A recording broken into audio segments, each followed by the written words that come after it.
नमो अनंतारं नमो सिद्धारं नमो वारियारं नमो अध्यायारं नमो लोये सवसाहुरं शुद्धात्मान्मनेकान्तं साधुमुत्तम मंगलम वंदे संदष्टसिद्ध्यर्थं संदष्टार्थप्रकाशकम् मंगलम भगवान वीरो मंगलम गौतम गणे मंगलम कुंद कुंदाद्यो जैन धर्मोस्तु मंगलम सर्वमंगल मंगलम सर्वकल्याणकारकम प्रधानम सर्वधर्माणां जैनम जयतु शासनम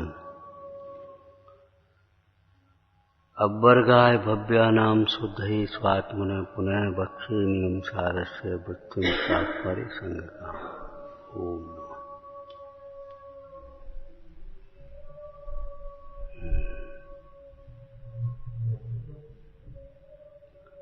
नियम देने मात्र से कार्य की सिद्धि नहीं होती।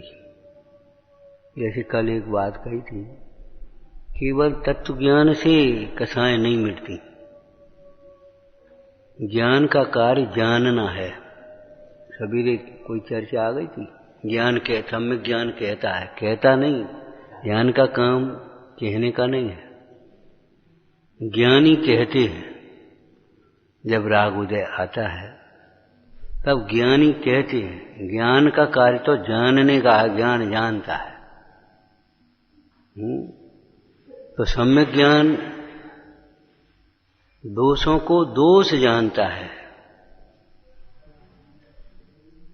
दोषों को दोष जानता है। कोई कहे या न कहे उसे कोई मतलब ही नहीं। ये तो बहुत ज्ञान जानता है कि ये दोष है, ये गलत है, ये सही है। ज्ञान ये जानता है ये अपना नहीं है, पर है। दूसरा शब्द बोलो, ये अध्रुव है, ध्रुव नहीं है। तुम जिसे ध्रुव माने बैठे हो बस मस्त आराम से, बढ़िया व्यवस्था, ये बनी नहीं रहेगी।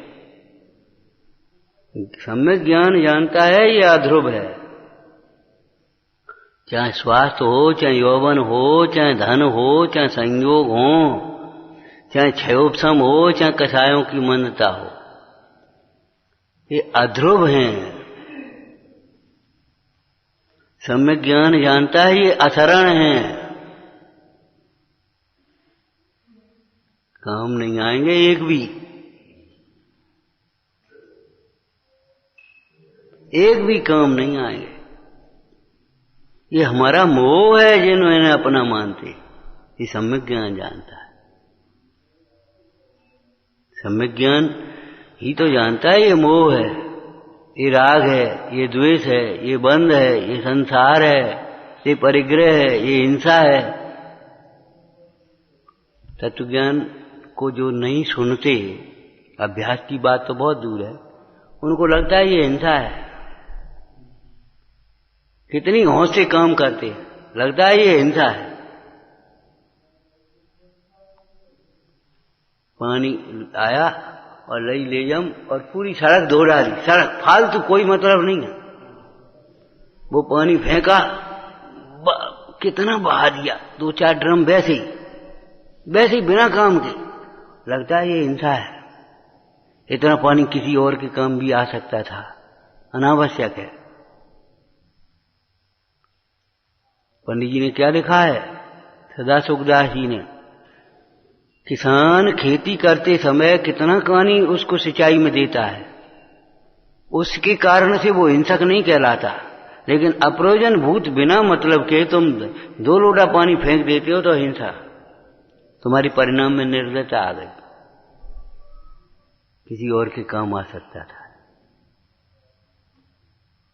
ज्ञान जानता है ये हिंसा है, ये झूठ बोल रहे हम, ये मायाचारी कर रहे हैं। ज्ञान जानता है। जो नहीं जानता और फिर भी सोचते हो हम ज्ञानी हैं, तो बड़ी भ्रांति है। छूटना अलग बात है, लेकिन जानना पहले है। जानता है। जैसे रोग की व्यवस्था में निदान होना अलग बात है, इलाज होना अलग बात है। लेकिन ज्ञान ने निदान कर लिया। प्रवचन सार जी की भाषा बोल सकते हो, मेरे दुख का एकमात्र कारण मोह है, बस और कुछ नहीं। इसलिए मोह के नाश की अब कमर कसी है। मेरे दुख का कारण एकमात्र मेरा मोह है। मैं मोह से अटका हूं, अपने मोह से।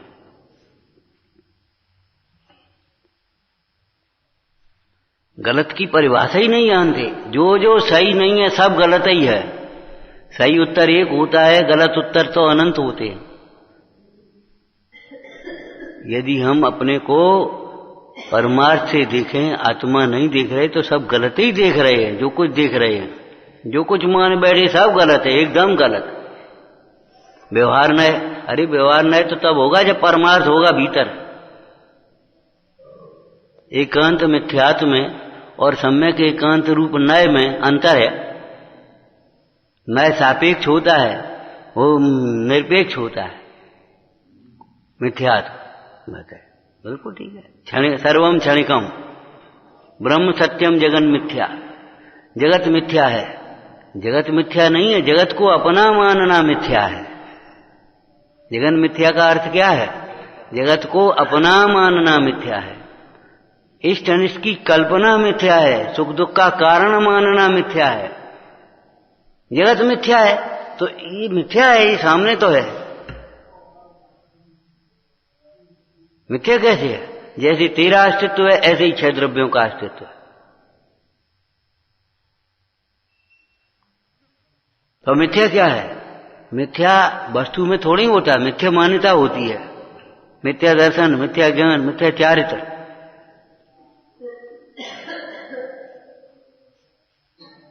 ये थोड़ी मिथ्या है। इसे दरवाजा मान लेना, इसमें टकरा जाना, घुस जाना, घुसने की कोशिश करना, ये है मिथ्या। ये दीवार है, दरवाजा नहीं है। दरवाजा वहां है। यहां घुसने की कोशिश करोगे सिर फूटेगा और कुछ नहीं होगा। परद्रव्य हैं, अपना मानोगे केवल दुख होगा, कुछ नहीं होगा। ये मोह है।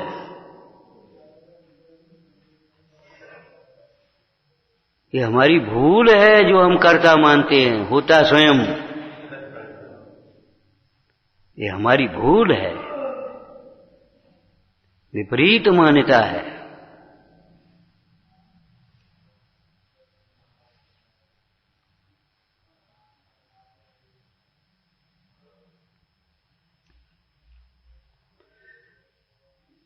इसलिए जो प्रायश्चित है वह भी सम्यक ज्ञानियों को होता है।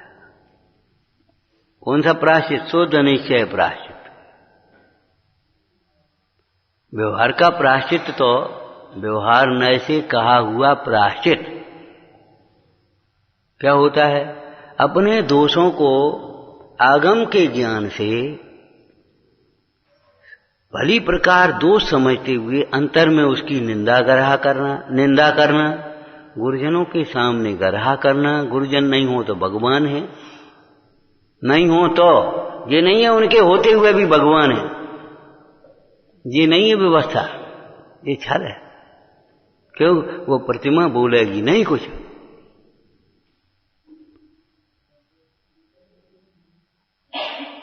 और वो इशारा समझने के लिए तुम्हें बहुत सूक्ष्मता चाहिए। होते हुए भी भगवान है, ऐसा नहीं है।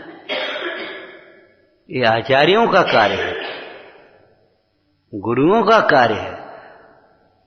अंतर में बुरा समझना, अपने लिए दुख का कारण समझना, बंध का कारण समझना,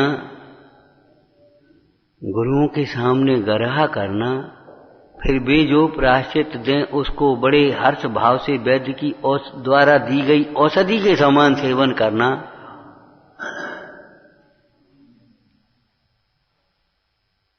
आगे की ये निंदा गरहा बस ये यहां तक आ गई। निंदा आलोचना निंदा आदि की यहां तक आ गई। उसके बाद फिर आचार्य महाराज देंगे क्या करते वो सोचेंगे। तपश्चेद करेंगे कि प्रायश्चित करेंगे कि ये कपड़ा जरा फट गया सी दो यहीं हैं, और ज्यादा फट गया तो हटाओ बदलो दूसरा।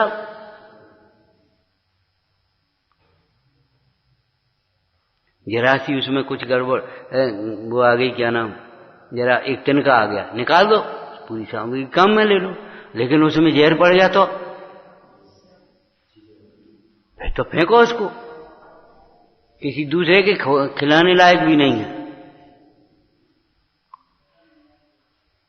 बहुत लोगों की खराब आदत होती है, जब खराब हो जाए तब दूसरों को देंगे खाने के लिए कि अब तुम खा लो।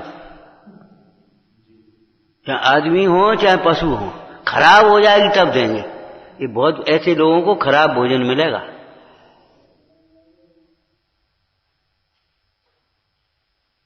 खराब करके क्यों दे रहे?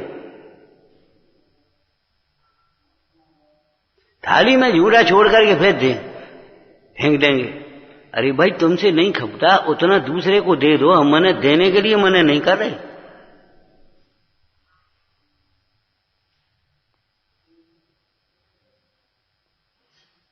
अच्छा दे उसको, देने के लिए छांटेंगे, कौन सा खराब से खराब है वो दे देंगे। ये बहुत अभिमान की पराकाष्ठा की बात है। और लेने में उनसे कहे भैया जी ले,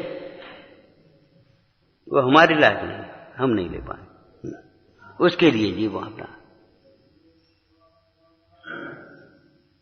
और देने में देखेंगे जो खराब से खराब हो गया उसको पकड़ा देंगे, ये तुम ले लो। ये अहंकार देखो किस किस रूप में आकर के व्यक्त होता है। पहचानो, पहचान पाओ तो।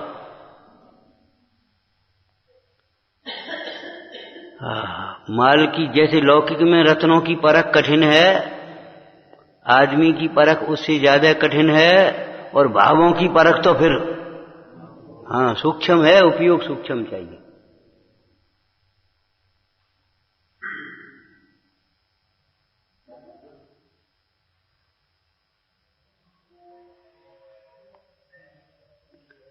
फिर गुरुओं का विवेक है,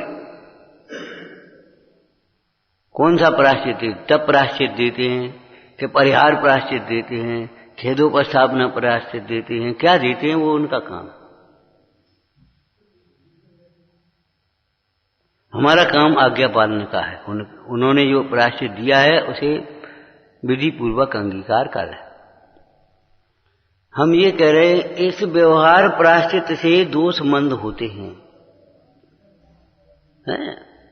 और समय सार जी की भाषा में यदि अपन कह दें तो इसलिए उसे अमृत कंब कहा है चरणान योग में, परंतु वह दोषों के मूल को छेदने वाला नहीं है। फिर दोष उत्पन्न होते हैं, इसलिए वह अमृत कुंभ कैसे हो सकता है। वो प्रायश्चित भद्र परिणामी मिथ्या दृष्टि को भी हो जाएगा। बाल तप होते हैं ना, बाल व्रत होते हैं, ऐसे ही बाल प्रायश्चित है। बाल प्रायश्चित का रूप तो आप जानते ही होंगे। छोटे छोटे बच्चा कोई गलती करी, सॉरी, बस खत्म। और बस जैसे कछुआ हो ही नहीं, कुछ नहीं हुआ, सॉरी, और फिर अपने वही काम करने लगे, सॉरी, फिर वही काम करने लगे।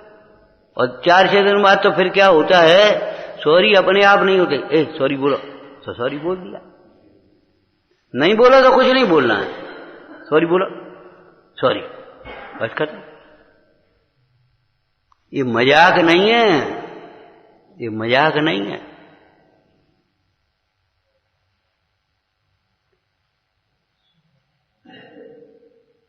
इसलिए मिथ्या ज्ञानी को प्रायश्चित होता ही नहीं है, ये कहने का मतलब है।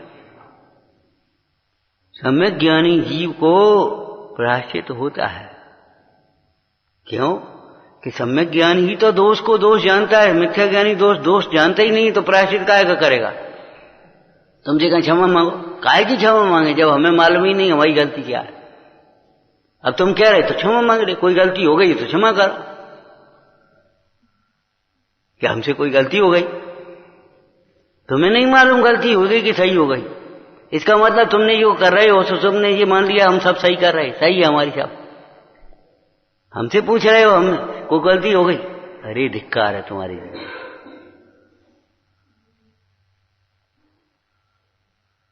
ये इच्छाओं की पूर्ति का फॉर्मूला नहीं है क्षमा करो गलती हो गई।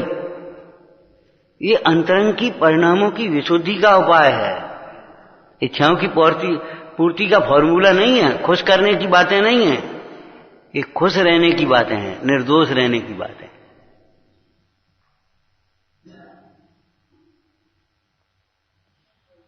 सम्यक ज्ञान जानता है कि आत्मा को आत्मा जानता है, पर को पर जानता है, इष्ट को इष्ट जानता है, इष्ट को इष्ट जानता है, इसलिए परद्रव्य को इष्ट नहीं जानता। इष्ट को इष्ट जानता है इसलिए परद्रव्य को इष्ट नहीं जानता। पर्यार्थिक न्याय का ज्ञान है उस सम्यक ज्ञान में, इसलिए वो जानता है मेरा अनिष्ट करने वाला, मेरे इष्ट को रोकने वाला, ये मेरा मोह है, यही अनिष्ट है और कोई अनिष्ट नहीं। मेरे जो मोहादिक भाव हैं वही मेरा अनिष्ट करने के कारण है, माने इष्ट की प्राप्ति में बाधक हैं और कोई नहीं। सम्यक ज्ञान जानता है।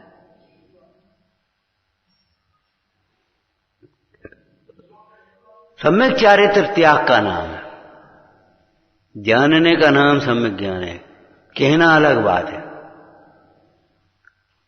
आगम से पढ़ करके चाहे कोई कह सकता है भद्र परिणामी, जिसे आगम के प्रति थोड़ी बहुत श्रद्धा भक्ति है वो कह सकता है आगम को पढ़ करके, लेकिन सम्यक ज्ञान जानता है और सम्यक ज्ञान ही फिर कहते हैं।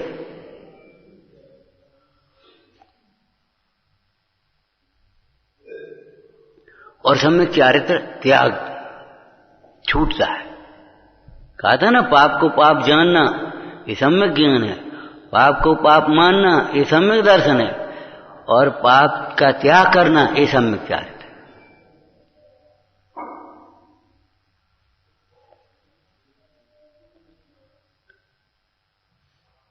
इलाज में जितनी देर करोगे उतनी परेशानी बढ़ेगी। ऐसे ही इन बातों को समझने में जितनी देर करते रहोगे, चलो दिन गया, महीना गए, साल गए, जीवन चला गया। जितनी देर करोगे, जितनी जिद करोगे, उतना काम बिगड़ेगा, बनेगा नहीं। मत करो भाई। हाँ, सम्यक ज्ञान जानता है। जब वैराग्य होता है तब क्या विचारते हैं, एक क्षण भी अब हमें विलंब करना योग्य नहीं है, एक क्षण भी अब हमें विलंब देर करना योग्य नहीं है।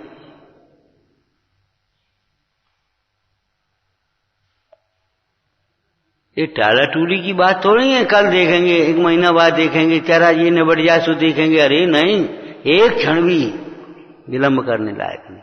तो लो झटित निज हित करो, जो लो न रोग जरा गहें, तो लो झटित निज हित करो।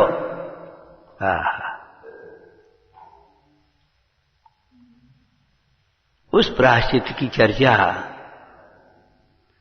जो प्रायश्चित जीव को निर्दोष बनाता, आचरण को निर्दोष करता है। जीव तो निर्दोष है ही, त्रैकाल निर्दोष है।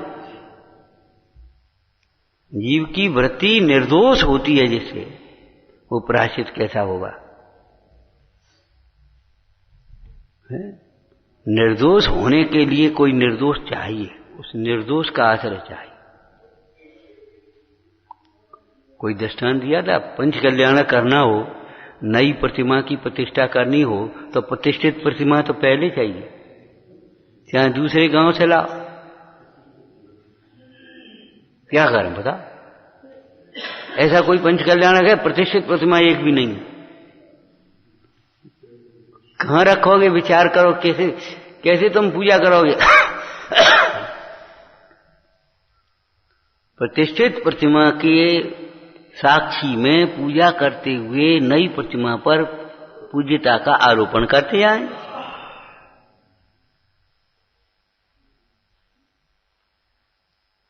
अब प्रतिष्ठित प्रतिमा की खबर ही नहीं है ही नहीं, तो फिर क्या करोगे बोलो?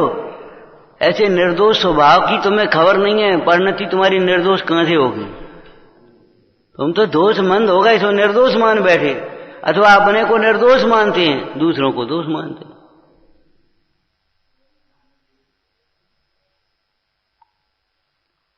और भाषा भी ऐसी ही है, हम क्या करें? हमारी क्या गलती है? लोग सहयोग ही नहीं देते।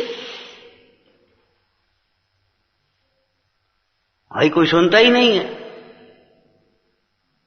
यहां कोई व्यवस्था ही नहीं है, यहां कोई अनुशासन नहीं है कहां? यहां, यहां, यहां, यहां नहीं, यहां तो है। यही तो भूल होती है, और क्या भूल होती है?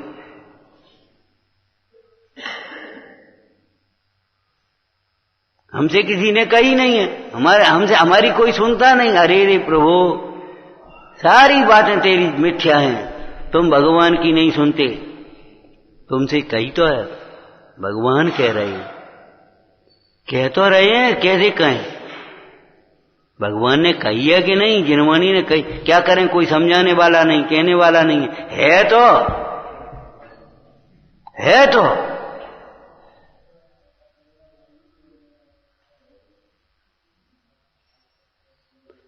सही बात ये है, अनुकूलताओं में इतने मस्त हैं कि गरज नहीं है, गरज नहीं। इसीलिए 12 भावनाओं में अनित्य आचरण पहले कहिए। भैया, जिनमें तुम मगन होकर के फूल रहे हो वे बहुत अध्रुव हैं, पानी के बबूले की तरह। मुंडाज ने यही कहा था, ये चित्रकारी तुम्हारे जीवन में पूरी नहीं होगी। जिस बच्चे के मुंह में तुम पेशाब करी तो हंस रहे हो आराम से, वो बच्चा तुम्हारी प्रतिष्ठा को बर्बाद करेगा। ये कुछ काम नहीं आएगा। तब उसे घबराहट छूटी। तो ऐसे ही भली बात सोचो, ये अध्रुव है, बस अभी कल कर लेंगे, कल पता नहीं आई कि नहीं आई। कल कैसे कर लोगे? आज कर सकते सो आज करो, उसके बाद कल की प्लानिंग अलग बात है, लेकिन कल पर टालो मत।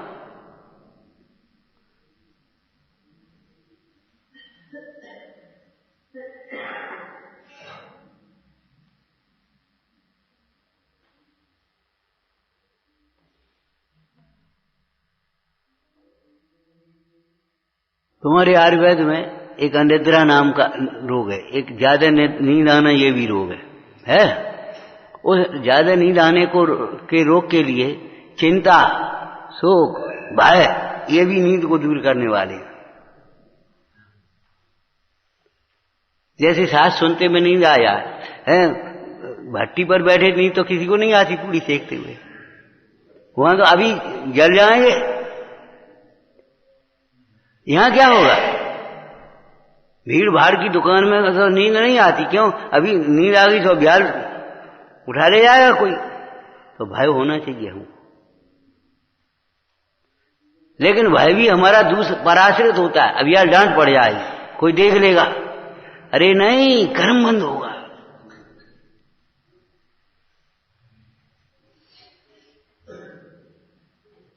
परिणाम बिगड़ने का भय, परिणाम बिगड़ने का भय।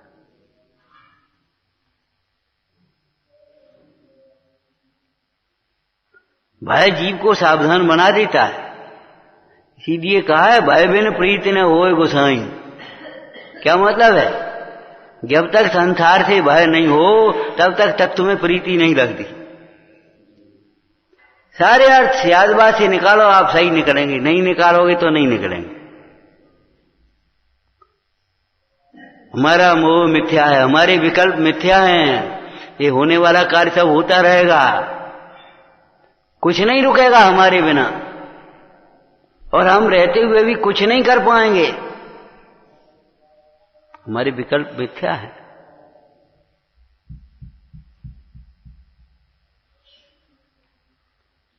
अनर्थकारी हैं अपने लिए तो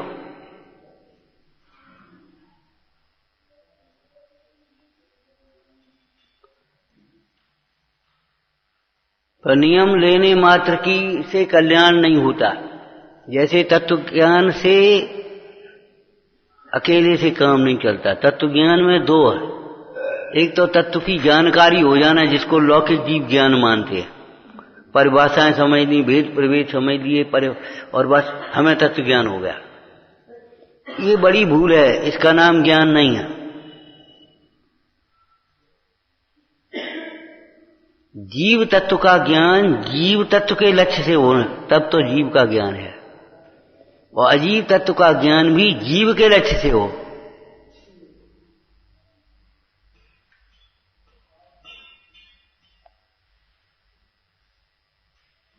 नहीं आया समझ में? स्वाश्रित ज्ञान होना चाहिए। ये जानकारी हो जाना मात्र ये पर्याप्त नहीं है। पढ़ लिया, याद कर लिया, सुना दिया, सुन लिया, इसका नाम ज्ञान नहीं है।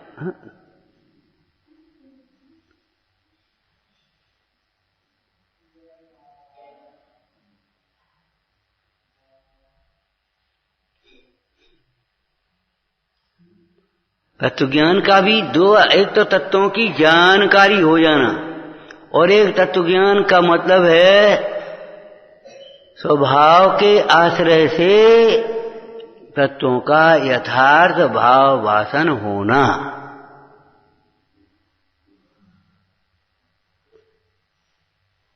आत्मा की ओर देख करके ये लगे कि मैं आत्मा हूं, स्वभाव की सन्मुखता पूर्वक ये लगे मैं अनादि अनंत हूं, उसमें निशंकता आएगी। और वैसे ही कोई कब मैं तो अनादि अनंत हूं तो थोड़ी सी मंदता तो आएगी, लेकिन वो पर्याय में अगर मोह बना रहेगा तो डर तो लगेगा, परिणाम तो बिगड़ेंगे।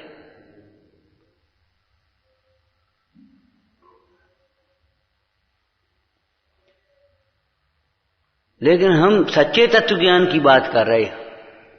सच्चे तत्व ज्ञान माने स्वानुभव पूर्वक होने वाला ज्ञान, स्व के आश्रय से पर की भिन्नता का ज्ञान, उपादेय के आश्रय से एक हेय रूप ज्ञान, उपादेय के आश्रय से है? तत्व ज्ञान होने मात्र से भी कसाएं नहीं मिटती। तत्व ज्ञान का निरंतर अभ्यास,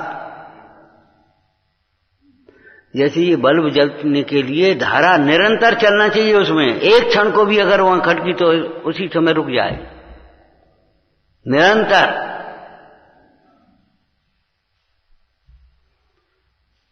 लोग अखंड शांत धारा सोचते हैं ना, अखंड ज्ञान धारा होगी तो अखंड शांत धारा चलेगी, बिल्कुल सही है। लेकिन अखंड ज्ञान धारा नहीं होगी तो अखंड तत्व शांत धारा कैसे हो जाएगी? जल की धारा, शांत धारा, वो तो एक व्यवहार नय का विषय है तुम्हारा वहां का, लेकिन ज्ञान धारा और शांत धारा तो भीतर में चलनी है ना। अखंड अभ्यास चलेगा तो अखंड ज्ञान धारा से अखंड शांत धारा होगी। तो केवल नियम लेना पर्याप्त नहीं है, ये कह रहे। जैसे तत्व ज्ञान जानकारी हो गई, हम संतुष्ट हो गए, फिर दूसरों को समझाने के लिए पड़ती चिंता। उसका अंतरंग में बैठ करके बारंबार अभ्यास नहीं किया जाता। ये भूल लिखी है टोडरमल जी ने 7वें अधिकार में। ज्ञानाभ्यास तो अपने लिए किया जाता है, परंतु बहुत जी सुनाने का भाव रखता है, और कोई बहुत जी मान लें तो संतुष्ट हो जाता है, कोई नहीं माना तो क्या करें, कोई सुनता नहीं, कोई मानता नहीं। अरे कोई में तुम सुन ले, तुम मान ले अपना।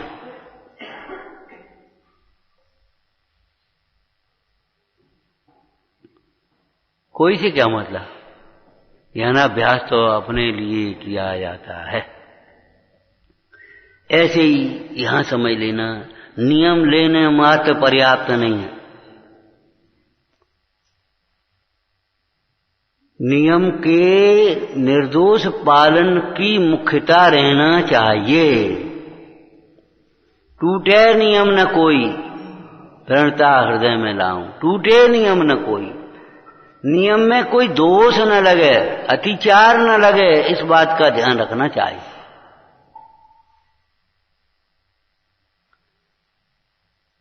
यदि नियम ले लिया और बस छुट्टी हो गई, मान लिया हमने धर्म, तो बहुत बड़ी भूल हो गई।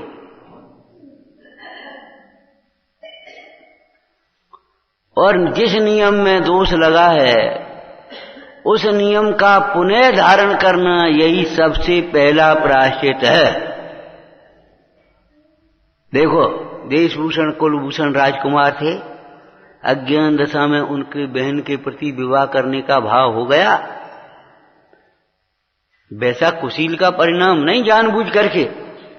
अज्ञान दशा में लड़कियां आई थी विवाह के लिए, वो भी बहन खड़ी थी, उन्होंने कहा जी लड़की के साथ शादी करेंगे हम करेंगे, बस इतनी सी बात थी, कोई वैसी बात नहीं थी लोक निंद वाली।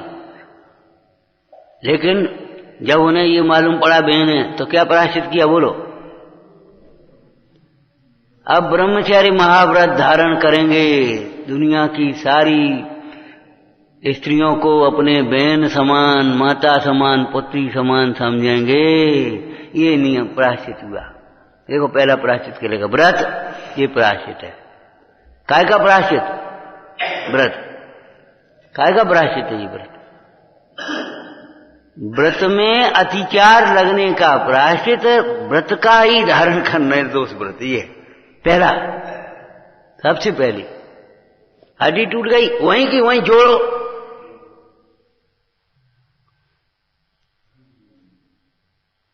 ऐसे जो व्रत टूटा है उसका प्रायश्चित सबसे पहला ये है, उस व्रत को पुनः निर्दोषता से धारण कर दिया जाए।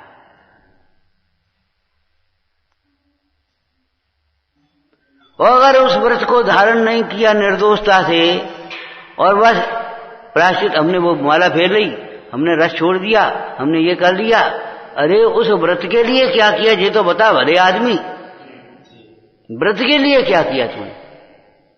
और फिर अपने वैसे ही ढर्रा पे चल रहे।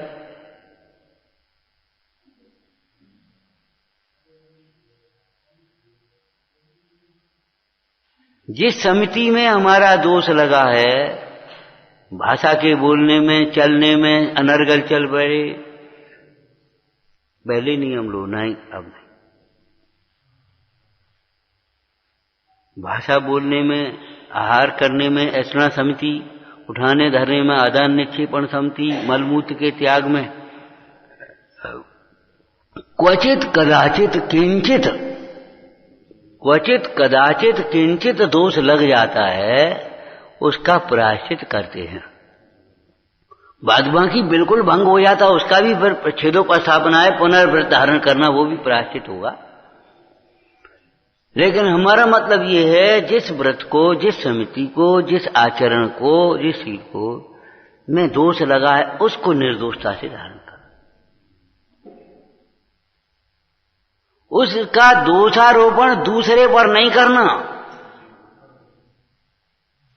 बड़ी ईमानदारी से, बड़ी सरलता से, बड़ी शीघ्रता से, हाँ, सरलता से, ईमानदारी से, शीघ्रता से एकदम स्वीकार करना, ये मेरी गलती हुआ। बहस नहीं करना वहां, हमारी क्या गलती है, और ऐसे तो सभी करते हैं। हमसे तो इन्होंने कही थी, अरे उन्होंने कही तो थी, तुमने मानी कैसे, मान कैसा ली? इनने कही, हमने कही सो नहीं मानी, इनने कही सो मान ली, ये क्या मतलब हुआ?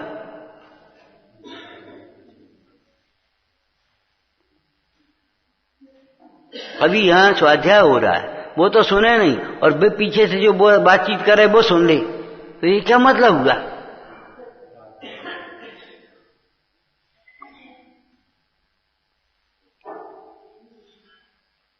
मानने से पहले किसकी मानने लायक है, कितनी मानने लायक है, ये सब समझने की बात है कि नहीं? चाहे काऊ की बातन में आ जाए तो काऊ है। हमसे तो बहनों ने कहा था, किसी के खाने से, कहने से जहर खाओगे, कुएं में कूदोगे, अग्नि में पड़ोगे, तो बताओ नुकसान किसका होगा? देखा देखी करोगे, नहीं, अगम देखो।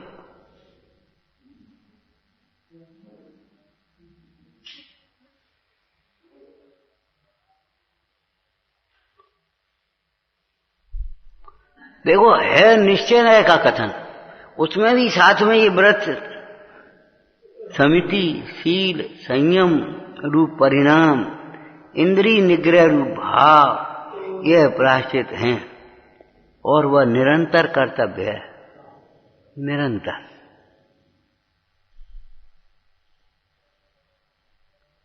ठीक है, कुंद स्वामी तो कह रहे वो कौन? व्रत, शील, संयम, समिति, इंद्रियों का निग्रह, यह निरंतर कर्तव्य है। और पद्म प्रभु मलधारी जब टीका करेंगे ना, तो टीका करते हुए क्या कहेंगे? स्वात्मा का चिंतन निरंतर कर्तव्य है। मुनियों को स्वात्मा का चिंतन यह निरंतर प्रायश्चित है।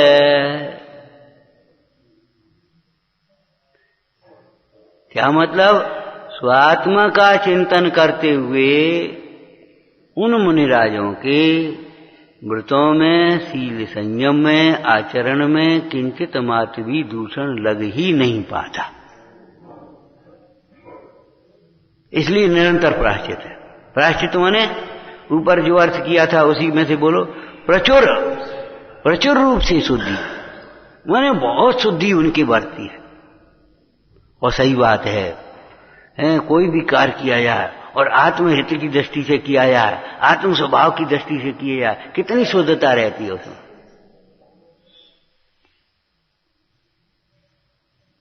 दूसरों के लिए किया जाए, दूसरों के कहने से किया जाए, बाहर समझ करके किया जाए, वैसे ही दिखाने के लिए किया जाए, उसमें सब गड़बड़ी होगी। लेकिन जब अपने लिए किया जाएगा तो कैसी शुद्ध, उसमें दोष नहीं लग पाएगा। कोई देखे या न देखे, कोई हो या ना हो, हमें क्या मतलब, इससे क्या फर्क पड़ता है। फिर अकेले में शिथिलाचार नहीं होगा, यहाँ कोई नहीं देख रहा। अरे कोई देख रहा है या नहीं देख रहा है, इससे कोई माने क्या होता है? तुम स्वयं देख रहे हो ना, तुम अपनी सत्ता को निषेध क्यों कर रहे हो, नास्तिक क्यों बन रहे हो? और सर्वज्ञ देख रहा है कि नहीं? वो आत्मा परमात्मा की सत्ता को नहीं मानता और कह रहा कोई नहीं देख रहा, तो ये बताओ नास्तिक हुआ क्या आस्तिक हुआ?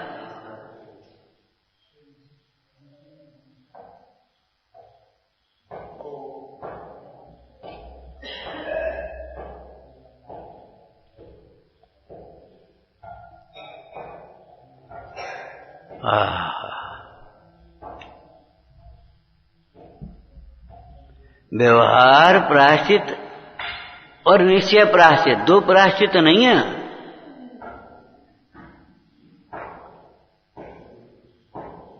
तो प्रायश्चित दो नहीं, प्रायश्चित का निरूपण दो प्रकार है।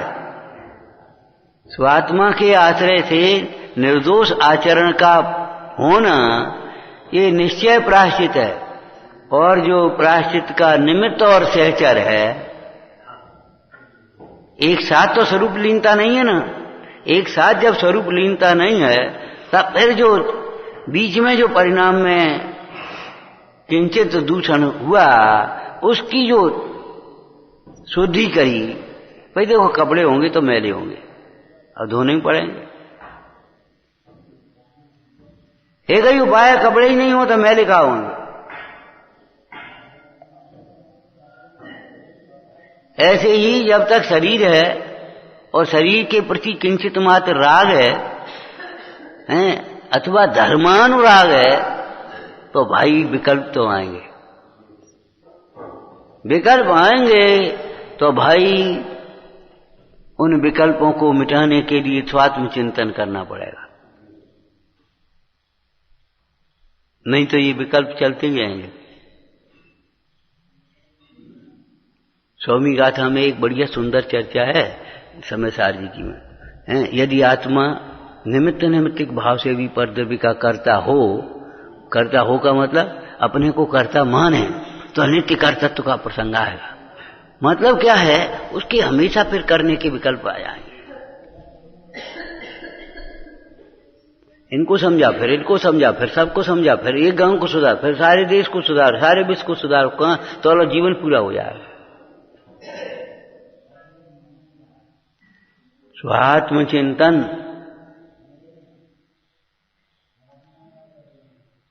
अध्यात्म कहते ही उसे हैं जो आत्मा को आत्मा से जोड़े रहे, बस इतना ही। पर से जोड़े वो अध्यात्म नहीं है। जो आत्मा को आत्मा से जोड़े, आत्मा का उपयोग पर की ओर गया, वहां से उन्हें अपनी ओर जोड़ लिया, प्रायश्चित हो गया। बड़े सूक्ष्म कथन है भाई लेकिन सूक्ष्म हो, स्थूल हो, हितकर है।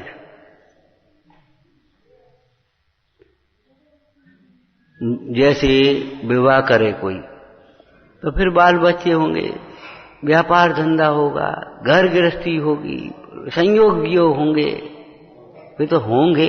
अब तुम सोचो वे नहीं हो। अपनी बहुत डेढ़ अकल लगाते लोग, लेकिन डेढ़ अकल काम नहीं देती वहां तो जो एक आया तो उसके पीछे सभी कतार आएगी, उतने व्यवहार जुड़ेंगे। विवाह माने दो का विवाह नहीं हुआ अकेला, दो का ही विवाह होता है, लेकिन अकेले दो का थोड़ी, कितने संबंध जुड़ गए। फिर वहां आना जाना, रहना, बैठना, उठना, निभाना। बोलो है तुम्हारी बस की कि नहीं है? वो नहीं बस की, वो नहीं बस की तो फिर ये काजी।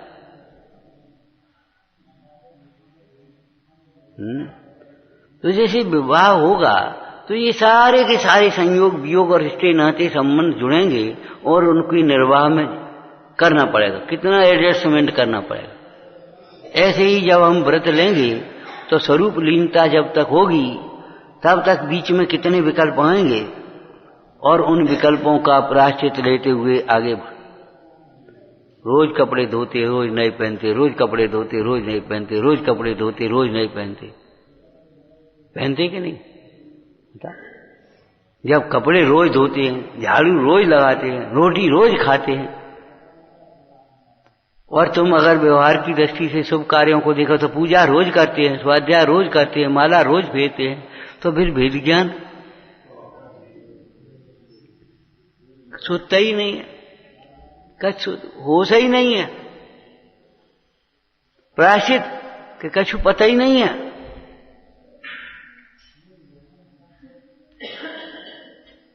विचार करो। सामान्य प्रतिक्रमण की भाषा बोल देते वहां हैं, मुनराजों के बीच में प्रतिक्रमण होता है ना, तो सामान्य प्रतिक्रमण तो रोज होता है उनका।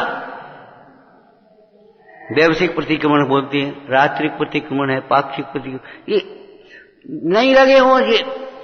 अब हमें कोई दोष ही नहीं लगो तो हम काहे को प्रायश्चित करें? अच्छा, ये अहंकार तुम्हारा दोष है।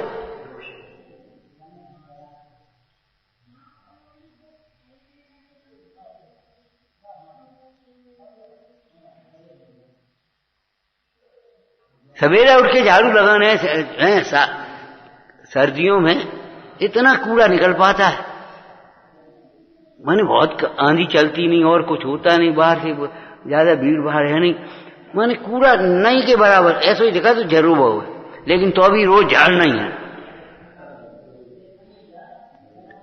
तुम्हें नहीं लग रहा है, लेकिन जब लगाओगे तुम, झड़ा हुआ साफ है, तो अभी जब पोंछा लगाओगे तो उसमें मट्टी निकलेगी। ऐसे ही ये समझ लो अपनी परिणति को,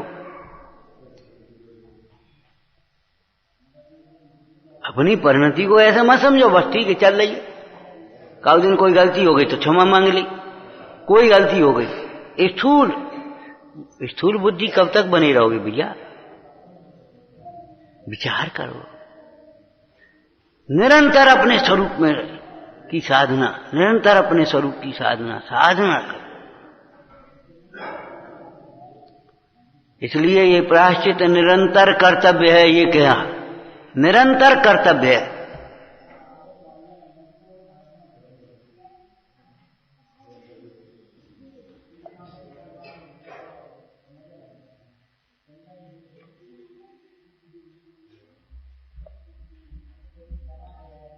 अपना स्वरूप, अपना हित निरंतर विचार करते रहो।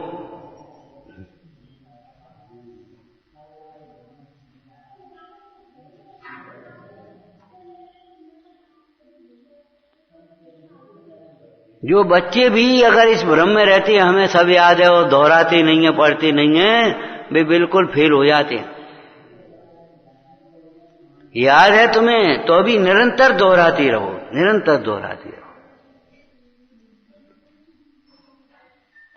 तो ये तो अनादिकाल का अपरिचित मार्ग है, निरंतर अभ्यास करते रहना चाहिए। ज्ञान अभीक्षण ज्ञान उपयोग, अभीक्षण ज्ञान उपयोगी बनना चाहिए। अभी बोर्ड पर क्या लिखा तुमने महावीर जयंती में? इस तरह का कोई वाक्य लिखा था? उपयोग पूर्वक आगे बढ़ने वाला महावीर के बोध का पात्र, सत्पुरुषों के चरणों का इच्छुक, एकांतवास का अनुमोदक, तीर्थ प्रवास का उमंगी, अपने दोष दिखने पर बोलो प्रयत्न पूर्वक, प्रयत्न शब्द नहीं है वहां, देख लेना, प्रयत्न पूर्वक उसको दूर करने वाला, अपनी गुणता का गोपन करने वाला, सूक्ष्म बोध का विलासी। ये वहां के वाक्य हैं, ऐसे यहां समझ लेना। क्या? उपयोग पूर्वक निरंतर आगे बढ़ने वाला, उपयोग पूर्वक आगे बढ़। और बोलो ब्रह्मव्रत में प्रीतिवान जीव ही महावीर के बोध का पात्र है, माने उसी जीव को इस बोध की प्राप्ति होती है, ऐरे गहरे को प्राप्त नहीं होगा। सुनेगा तो, पंडित जी ने क्या लिखा चिट्ठी में, सुनेगा तो समझेगा नहीं। भाग्य प्रमाण ऐसे शब्द लिख दिया ना, सुनेगा तो, लेकिन अगर स्वयं की पात्रता नहीं है तो समझेगा नहीं। मेघ समान सवन पे बरसें, गुरु स्तुति में मेघ के समान सबके ऊपर बरस रहे हैं, माने सबको उपदेश दे रहे हैं, लेकिन उसमें वही ग्रहण कर पाएगा, उतना ही उसको ग्रहण होगा जिसकी उसकी पात्रता होगी। यदि पात्रता नहीं है तो खूब पानी बरसेगा, बिल्कुल ग्रहण नहीं होगा, सब बह जाए यहां का। और नकली हुआ तो चमक बह जाएगी ऊपर की सबरी।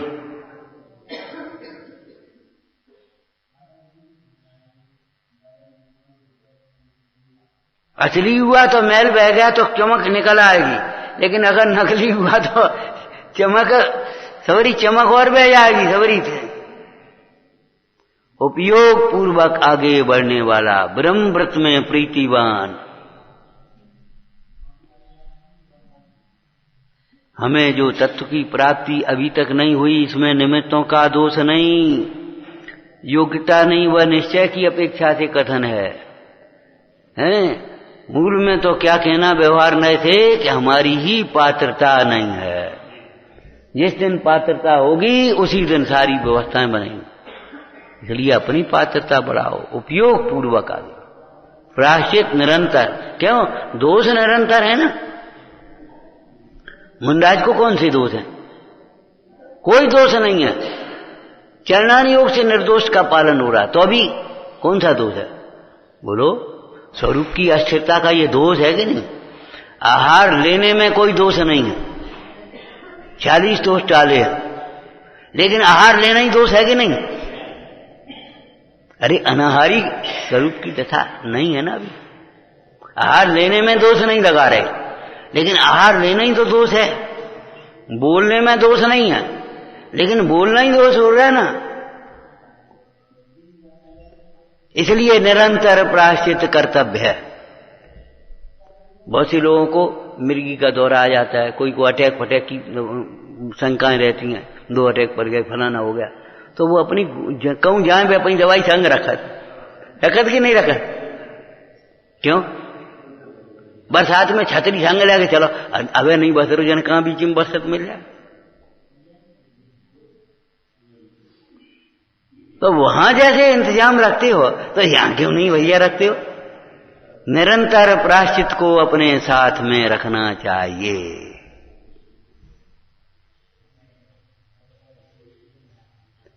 प्रायश्चित लेने में, प्रायश्चित ग्रहण करने में न देर करो, न कुटिलता करो, न कुतर्क करो, न शक्ति को छिपाओ, ये कुछ नहीं।